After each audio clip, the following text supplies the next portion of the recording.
A guy at the airport. So I'm at the airport in Oklahoma City standing in line at Starbucks. This guy cuts right up to the front of the line. I'm getting pissed off but don't say anything. He hands the cashier something and says, "Use this to pay for any military people orders." BTU. There's tons of Army folks here. Then by the time I got to the counter, he came up again and says, "Here's another $100. Took me completely off guard. I thought he was going to be a dollar's whole line cutter and ended up being a completely awesome person. Made my day. My boyfriend called me a good boy during sex. Don't really know what else to say. We were going at it and I like being praised and he likes praising me, so he'd usually call me a good girl, however he called me a good boy. We kinda just stopped because we were both a bit taken aback by what he said, obviously, and then we kinda got back into it after he said, "Let's just pretend that never happened," but after we were finished I felt a bit odd still. He does have a dog, to be honest, that he calls a good boy and praises a lot, even for the simplest things, and he must have done it a lot today, hence why he said it, but I still feel a little weird about it. I brought it up with him a few hours later and he said as well that he doesn't know what it was or why other than the dog, and apologized as well. I don't know, just weird, never happened before, and I can only hope it doesn't happen again, LOL. My dad told the whole plane I was severely autistic. 23 at the time, now 27. We went to go visit my sister while she was studying abroad in France. All went well on the way there. We got window seats and it was pleasant. The issue was on the 7-hour flight back.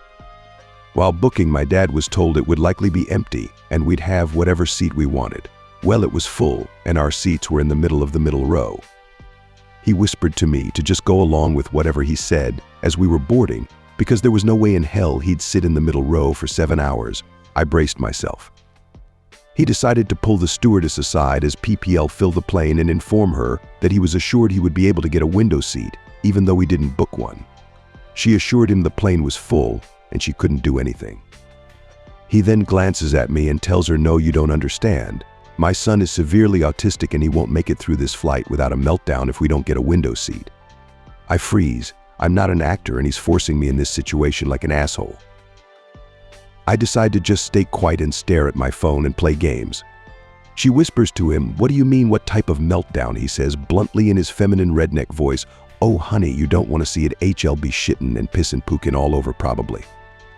They went back and forth for a minute of him convincing her as I stared at my phone.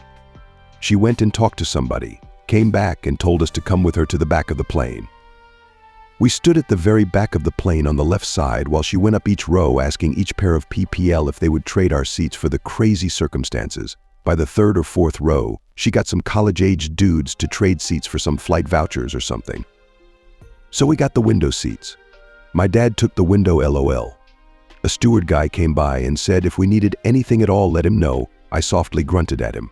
Flight went fine after. I just acted mute though when crew was around. I do not condone such fuckery. I have friends with autistic kids and I love them dearly. And I'm probably on the spectrum too, TBH. My dad's just that type of asshole. He could write a book on unethical life hacks. I yelled at my sister because she gave my girlfriend's plushies to her daughter and I regret nothing.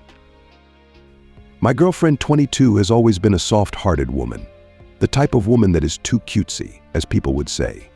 But I love her for it. Not because she's gentle, but because she's her. She flinches every time someone raises their voice, tries not to gather so much attention, but is so funny and playful to people she's comfortable with. I try to be there for her, to be a balance of defending her, and at the same time, helping her open up to people. She grew up in an abusive household and has been taking care of her younger siblings at a very young age, and that resulted in her being robbed of her childhood. So in return, she likes to collect as many plushies as she can. Her room is painted in pastel colors, decorated in everything cute, and in her bed, you'll see her collection of stuffed toys. It's a way for her to heal her inner child, and that's just her aesthetic, so I indulge it. Whenever I can, I try to add to her collection just to see the smile on her face every time I visit. I also tried to learn how to crochet to make her little dolls so she doesn't have to spend money. My girlfriend is close to my family and vice versa. She's invited to every family events, and my parents absolutely adore her. I have an older sister who has 5-year-old twin daughters. We have a pretty decent relationship at first, but she became indifferent to us the moment she met her now husband. My girlfriend invited her to her birthday alongside my mother. It was a small party, consisting only of her siblings and my sister, her daughters, my mother and me. Everything was going well until the party ended and everyone left. I stayed behind so I can help her clean up and also spend some time together with her when I noticed her crying in her bed. Half of her plushies are gone, and when I asked what happened, she hesitated at first, but told me that my nieces saw her plushies and basically wailed to my sister about wanting them. My sister basically gave them to her daughters without asking her first, and my girlfriend, unable to refuse, because my nieces basically hogged them already, simply remained silent. And as I said, she's a very demure woman who grew up in a not-so-kind household, so she doesn't like arguments or any conflicts, so she just zipped her lips. She assured me that it's fine because she still has some left, but she does cry about it because some of the plushies they took are given by her deceased grandmother and little sister, and therefore hold sentimental value to her. I comforted her and we spent the night watching Harry Potter. It's her special day and I didn't want it ruined for her. The next day, I called my sister and asked her about what happened. She told me that my girlfriend's an adult now and she shouldn't be having that many toys with her. I explained that some of those plushies holds value to her and she shouldn't be taking something without permission in the first place. She said that it's fine because they're for my nieces, but I said that my nieces should learn not to casually take things as they please. She got angry and called me a pedophile because I have a girlfriend who seems so childish and immature and resembles a child. My girlfriend is 5A, but petite women exists, and we're the same age. Apparently everyone below 5A is a child now. The instant she raised her voice at me, I started yelling back. She accused me of being a pedophile, so I accused her of being so broke that she can't even afford to buy her daughter toys.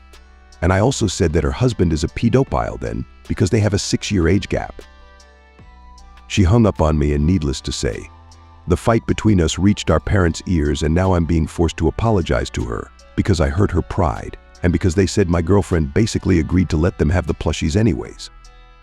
I asked what my girlfriend said, and they said based on my sister that my girlfriend didn't say anything when my nieces were taking the plushies, but silence doesn't equate to a yes.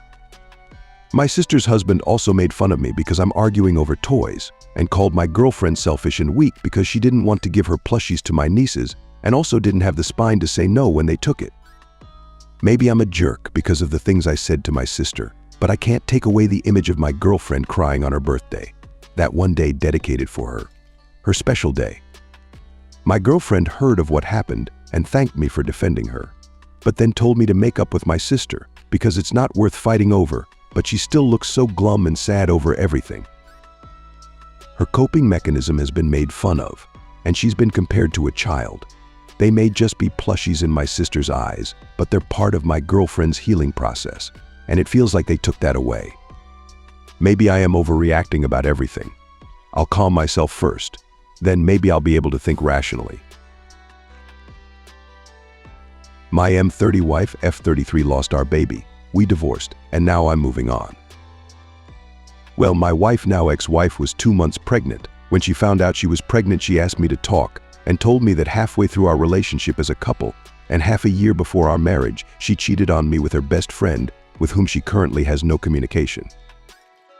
Currently, we have been married for 8 years, and she told me that she wanted to confess it because a child was going to be a change in our lives and that she wanted to start it off right in order to be good parents. In her words, it's for having a clean beginning. I obviously asked her the most logical question of all. I asked her if that child was really mine, knowing that if she cheated once, she could have done it more times. For some reason that made her cry, I was totally angry with her, but I didn't want to hurt her. However, I didn't want to comfort her either, so I left the room and went to another side of the house to think about my action plan. Hours later, I was sitting in the sofa. During those hours, I did not go to see her at any time. I did not want to see her face. I heard her calling me, almost screaming. I approached her, and she was in the bathroom, bleeding quite a bit down there. We went to the hospital, and apparently she had a miscarriage. According to the doctor, it was not something forced nor product of some medication. Maybe it was an emotional shock, something that already happened to her before. While she was sitting on her stretcher waiting to be discharged, she asked me what I thought about all this, I just said that maybe it was for the best, since a child would make more difficult the divorce. Words that made her cry again. I'm not going to lie, I love her, but at the same time I don't trust her anymore. If she could hide a slip. For almost a decade, I don't know what else she could have hidden. Maybe this is just the tip of the iceberg. The only thing that haunts me now is to know if that son was mine or not. According to her, she has been faithful to me since then, and she never spoke or saw any man other than me, which I did not ask her to do, but obviously, I also have to question that. Our relationship was quite good, but now I also have to doubt if every good deed she did for me was out of true love, or it was just guilt for cheating on me. Anyway, I'm already planning a divorce. Thank God that son wasn't born, because otherwise everything would have been more complicated. As I said, I love her, but I can't live knowing every action she made for me could be lie. And also, I'm not forgiving a cheating. Now, I want to clarify one thing. In my country, there is something called divorce by mutual agreement, which is a process that lasts less than a month, which you will not go to any trial, just a signing of papers by both parties. It is made clear that we both want a divorce. The following conditions exist to be able to carry out this type of procedure. 1. Both must agree. 2. That 2 years or more have passed since their marriage. We have been married for 8 years. 3. If there are minor or older children with disabilities, everything related to parental authority, food, tenure, visits, guardianship must be resolved. We do not have children. 4. Not having property in common. We have separate finances. Well, 2 days later she called me and told me to go to my father-in-law's house, where she is, since her father picked her up from the hospital that night to talk. I went with the papers that my lawyer had given me and that she had to sign in case I could convince her. I arrived. She was with her father, a 70-year-old man. She has not been related to her mother or siblings since she started university, because her parents are separated, and she was the only one who wanted to stay with her father, so he is the only one with her. We talked about everything that happened, and after a few hours she ended up signing all the papers. She asked me if I hated her. I told her that I don't feel the same love for her, but that I felt respect for her courage to confess something that she could have kept for her. I wished her good luck and told her to recover, that I love her but that I can't trust her anymore, and that the healthiest thing is for each one to get ahead on their own. We gave each other one last hug and kiss, and I told her I would take care of everything, and that if I needed anything I would let her know. Now I just have to take the papers to be legalized by a notary and then take it to the civil registries for the registration of the divorce in the civil registry. Although I'm happy that this was solved the easy way, I still have a pain in my chest from everything that happened. I'll start therapy next week, and I'll get through it, I guess. For those who wonder why I didn't consent to this infidelity, even though it was almost a decade ago I grew up in a family where both parents were unfaithful to each other and forgave each other, I ended up leaving that house as soon as I could because the discussions taking everything past in face were an everyday thing. I don't want to go through the same thing or make my future children have to hear the same thing that I heard. Now a week has passed. I have gone to the psychologist and I feel that I am improving. The truth is that I am very hopeful about the future, but I feel that I will have to be more careful in my next relationship. But at the same time, I do not want to mistrust my new partner. The truth is that this is very difficult, but I just have to move on. Ah yes, I already presented the notarized and signed divorce papers to public records. My status should change to divorced in less than 2 weeks. I don't know how my ex-wife is doing. I haven't called her, but at least she has her dad to support her. TDLR, I'm divorcing my wife after she confessed she cheated on me almost a decade ago.